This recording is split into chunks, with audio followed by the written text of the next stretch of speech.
Good afternoon.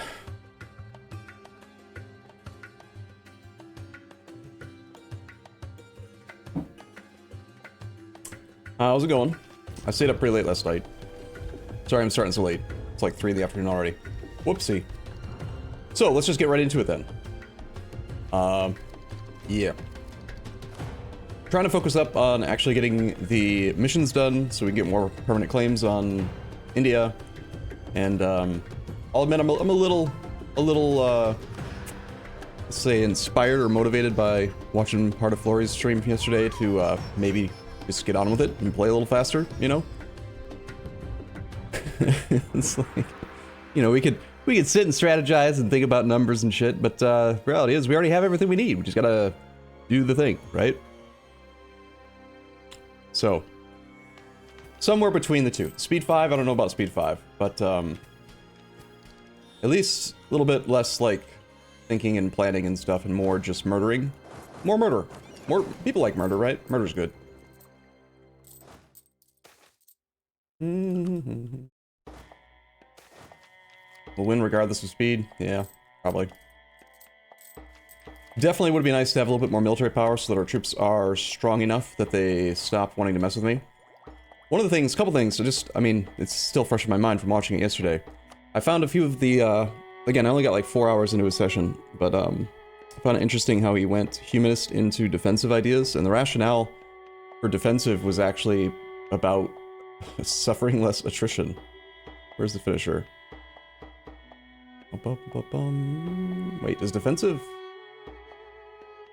not give reduced land attrition anymore? Regiment manpower usage, I guess, now. Interesting. When did that change? Is there like a policy with it or something that also gives regimental usage discount or reduced attrition?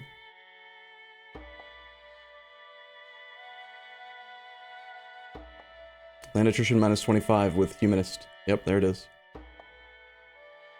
So, yeah. Humanist to avoid dealing with as many rebels and having to, you know, micro. It was like, the idea group selection was mostly, it's not about like optimizing the perfect, you know, innovative offensive espionage for siegeability and tons of monarch points. It was more about how can I make the game as little annoying as possible to play. So that's interesting. Interesting deviation. You can't tune in to watch live, so you watch the VOD? Yeah, a lot of people do watch the VOD. That's fair. And I do actually think a huge part of the reason for I mean, yesterday was a Saturday, so normally viewership is higher on the weekends, and it was lower. And I think it was probably because of Flori's annual TTM in one day, in one session stream. It was very impressive, so. Trade company is upset. Force them to stand down. I don't want to deal with trade company stuff.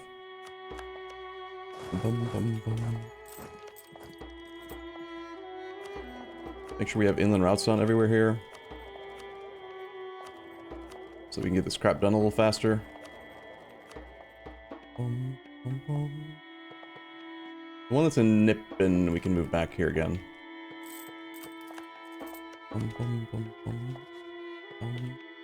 No more centers of trade to take from Gujarat, so let's just get him out of the war ASAP. Gujarat does not like us very much. You know, it's funny. Long time ago, so I watched like 4 hours of his VOD yesterday, but I also was kind of motivated to rewatch our Mongolia campaign together. Multiple personality Mongolia. And, how do I phrase this in a way that doesn't make me sound bad and also makes sure that, it comes out with the correct amount of respect for Flori as possible. A long time ago, just based on the difference in our time zones, I would rate him, like, remember we used to rate him, like, pretty much at the end of every stream. And there was a time where I was getting anywhere from 1,000 to 2,000 viewers a day, and he was getting less than 1,000. And I do think a big part of his current audience is because of the relationship that he and I had, and obviously all of his accolades and performance and everything is a huge, huge part of it as well, but to say that, like, I had no effect on his growth is probably not fair either. So I'm proud of him, and I'm happy for him, and I'm hoping he'll do another campaign with me. It'd be a lot of fun. I was actually just thinking, what if we just revisited multiple personality Mongolia concept, you know? Just do that again in the current patch. We could talk about how the game has changed and how we feel about all the new stuff, the new privileges and the new idea groups, and just, you know, just revisit the game. Because that was like almost 5 years ago now. The game's changed a lot in 5 years. I don't know if you knew that. But it sure has. We've captured a Gujarati flagship. Ooh-wee. How exciting. Must be part of this fleet. It's a galleon.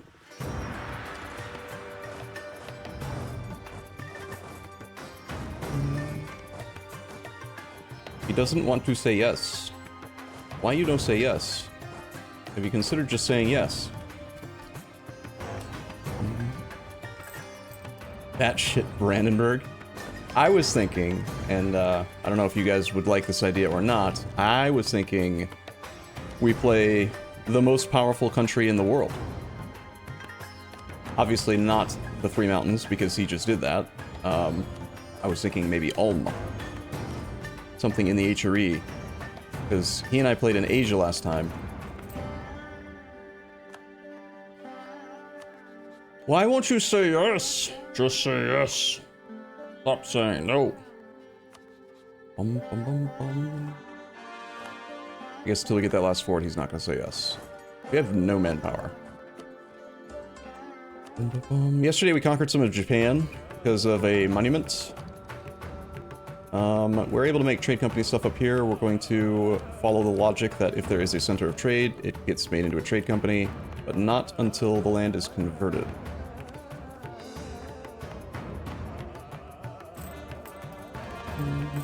Oh yeah, I took out a bunch of loans as well. Why'd I do that? I don't remember.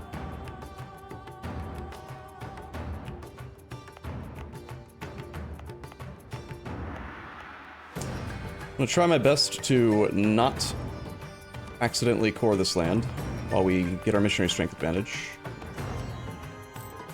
We have negative 59 Pate. We could spend a little bit of admin points to get all the way to negative 100 right now for more missionary strength, but I don't think we need to. Can't wait to see Flory. Yeah, so like rewatching some of the multiple personality Mongolia thing, it was interesting how we influenced each other, you know? Like, I would say, let's see, what idea groups did we take in that campaign? I think we opened up with, I know we took aristocratic. And did we go administrative first? I don't remember now. But, I influenced him a lot when it came to, like, the economy and forts and trade and stuff, but he just, by his very presence, like, it made me way more, like, quick. Like, I played a lot faster and made more snap decisions and stuff, and that was pretty cool. So, I thought. Boom, boom, boom. We have a couple more armies over here. Let's get this guy auto-transported up to here. Have you get auto-transported over to here. Boom. We have room for another general. Who wants to lead? Yeah, the Mongolia campaign was a ton of fun, too. At the end of every single episode, it was like, and it's already been 20 minutes. I can't believe it's been 20 minutes already. Time flies. Holy crap. We were both just having so much fun. Stolen Recluse. Who did you steal? Who did you steal it from? I'm gonna give you an extra roll, because that was really bad. Stolen Recluse. 2.0. Don't roll bad this time. There we go. Much better. You get to drill a big army.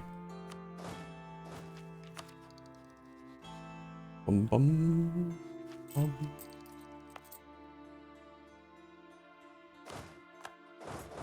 Alright, so this war, we are taking, hopefully, all of the land we need.